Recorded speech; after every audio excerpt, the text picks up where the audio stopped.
Good morning. I've been sick for a while, but I'm doing better today. I got 2 weeks colds and I went to see the doctor yesterday. So my doctor prescribed me lots of medication.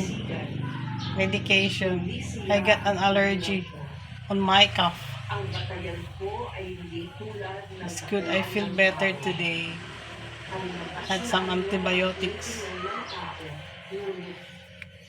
All branded the medicine that my doctor have prescribed to me, but I have to buy it so I will get well. Still here at home, just watching TV here on YouTube to all my favorite friends on YouTube. I'm listening right now to the sermon of Father later because I'm listening to the church service today. I'm just done listening to my church service here on TV today. Feel better now. Still with all my medicines. I still have all my medications here.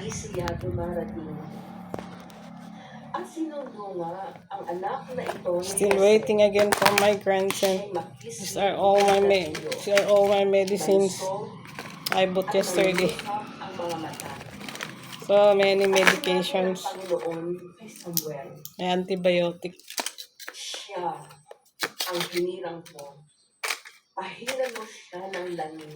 Must be very careful at my age. 69. I'm still happy I'm alive despite with my being a colon cancer survivor.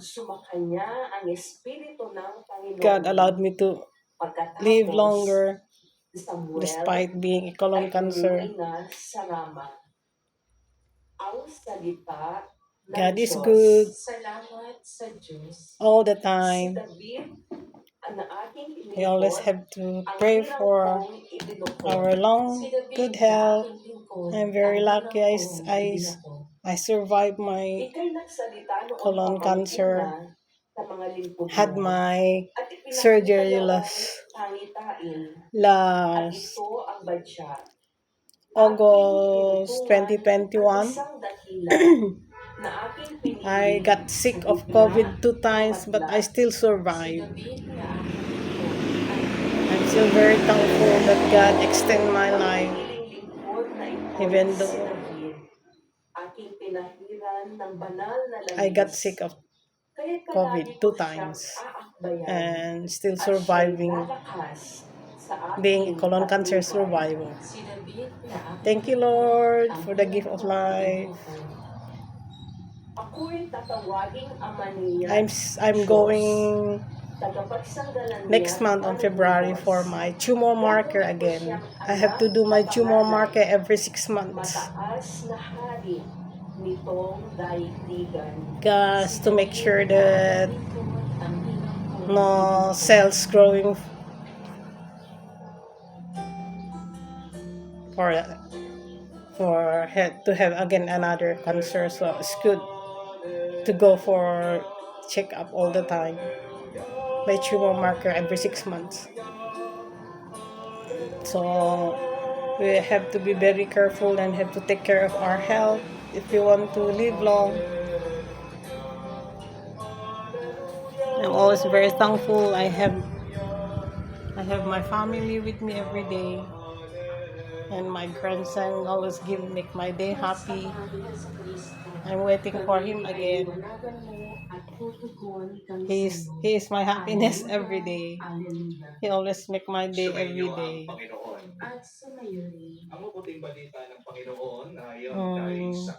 Today is sunny, so I'm happy. our plants have sunlight again because it had been raining and had been so gloomy. Now it's a good day. So I'm still relaxing because I'm still on my medications. I got an allergy with my colds. That's why. So we must be all be thankful with our life. We stay positive, think positive, and very thankful that we are still alive. Some people are not very, very they are not very, some are very impatient sometimes. But we have to be very careful with our health. I have to go and boil some herbal plants here in my backyard again. I have to cook today. I must cook today. So it's been a while I did not prepare those herbal drinks from my garden. Pinupuri ka namin, Panginoong Jesucristo. Magandang araw po muli sa inyong lahat. Alam niyo po ba kung ano ang napakaganda tungkol sa kwento ni David sa Lumang Tipan? Yan po yung ating narinig sa unang pagbasa. Ito po, balikan natin pakinggan. I'm trying to get my si Propeta Samuel na naghahanap kay David. I'm here outside.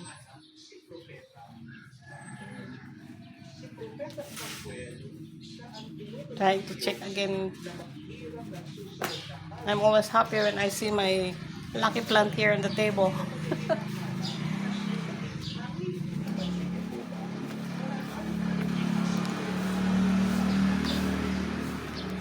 At age 69, I'm still very thankful because I'm still strong. All my plants are dying because I did not water for a few days. They are drying up. My citrus plants, they are drying up because I did not water them for a few days because of my illness.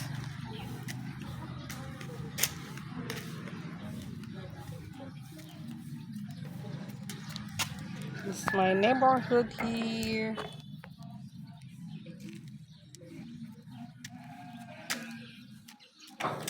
I will check my front yard if there are, I did not clean again our yard. There are some dirts here, garbage on our front side. Some people just dropped all their garbage sometimes here on our front. I don't know what went wrong here. There are garbage here in our front.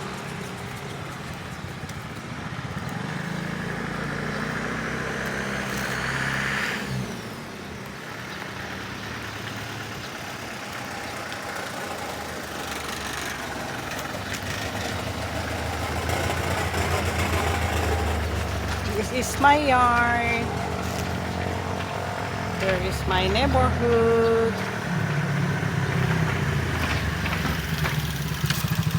There is my neighbor.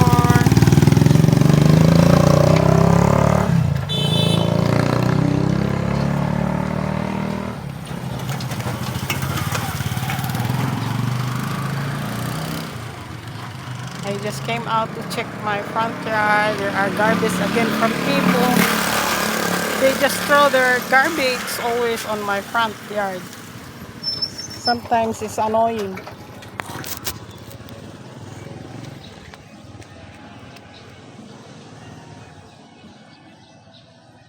This is my front yard here. Trying to have the sunlight. It's good to have sunlight, yeah? For vitamin C. No, I mean vitamin D, not C. Vitamin D. Because I'm always often inside the house, so sometimes I have to come and have some sunlight. It's sunny day today, so I want to stay here outside for a while.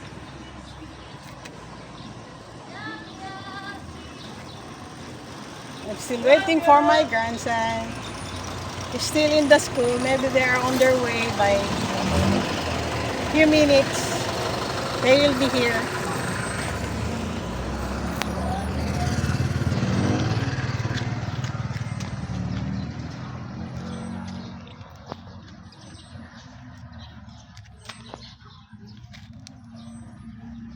I have to close. I have to get back inside because my TV is on. Just went to check my front side. I'm happy it's sunny day.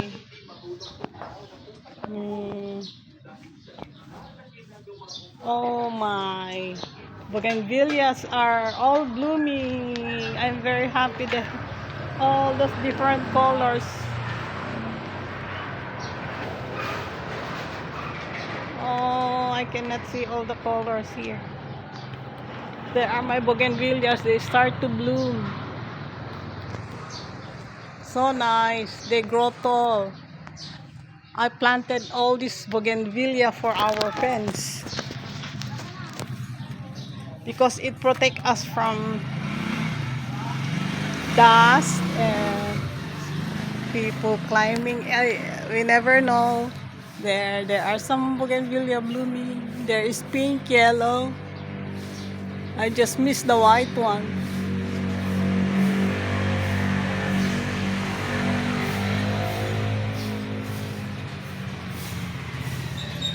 There is more here on the side. There is more flowers on my bougainvilleas. I really plant all along my fence because it's good to cover my sides of my house for protection too, because it has many thorns on it. And here are my plants. Here are our bonsai plants.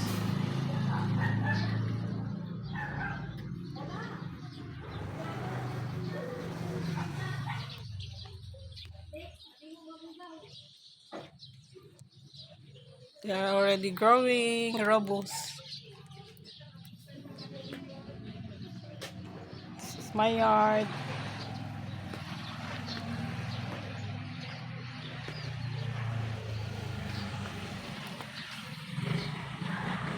I'm very thankful I'm still alive at 69 years old.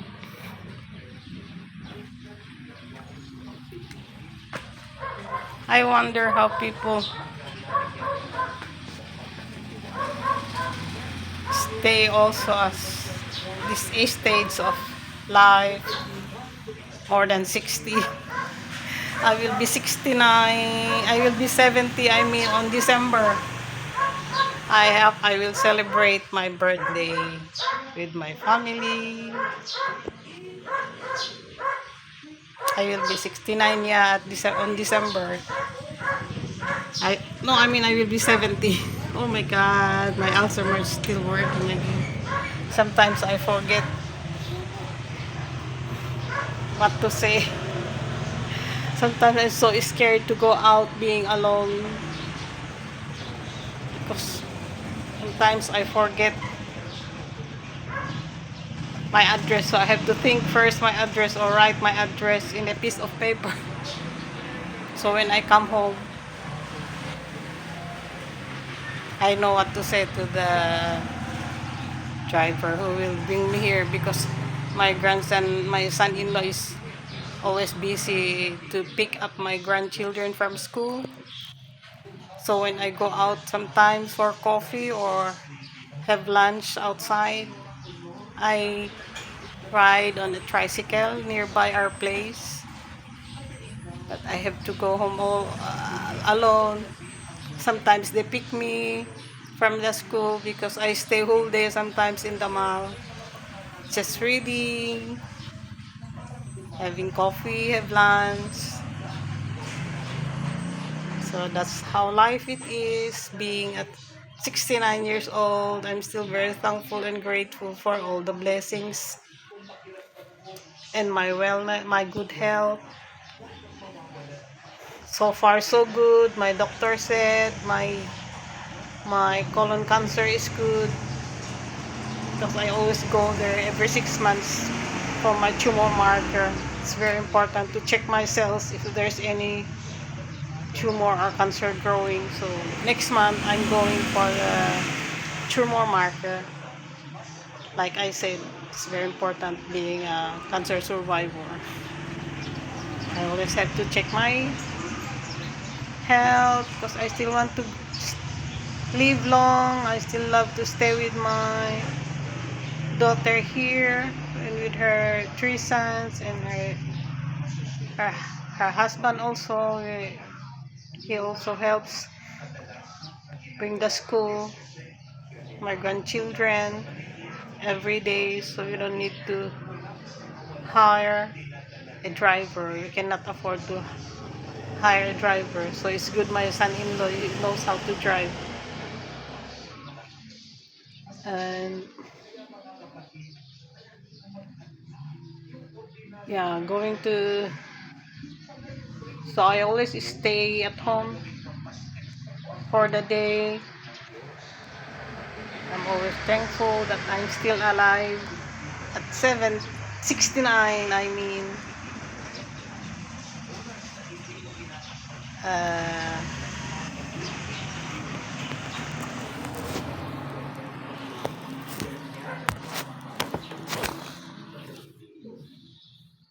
um,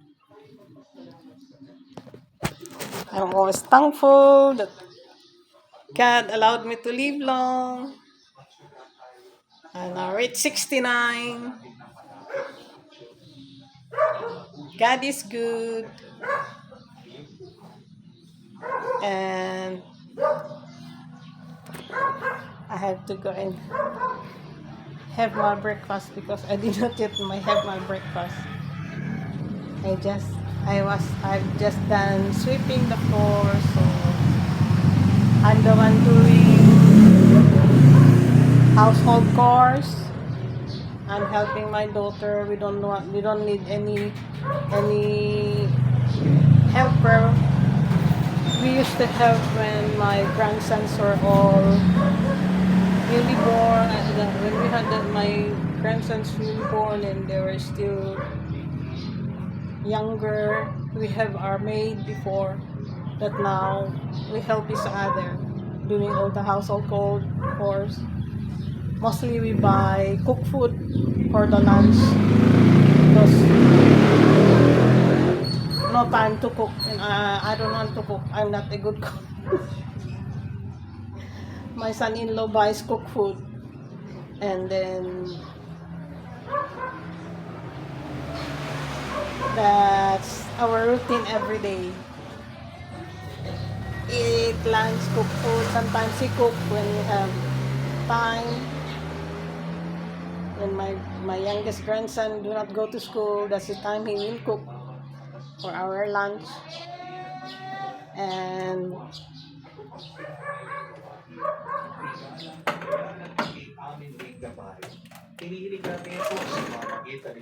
my breakfast is sandwich, egg with, I still have to prepare for it.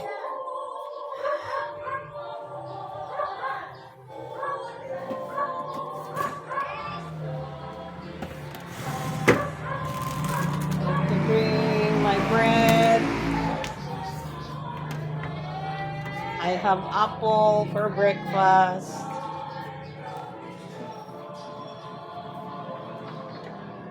I have mayonnaise.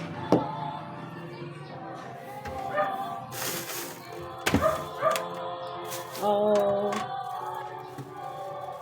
I will be cooking this today because my neighbor sold this to me yesterday, so I have the chance to cook. Like I said, I seldom cook because we always eat cooked food.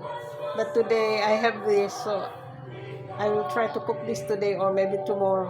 It depends on my feeling. But I'm just showing what I bought yesterday. Sometimes I cook vegetable only because that is my favorite food is mostly on vegetables. Like because I'm a colon cancer survivor, so I eat mostly vegetable and have fruits. Oh yeah, I have grapes. There is grapes.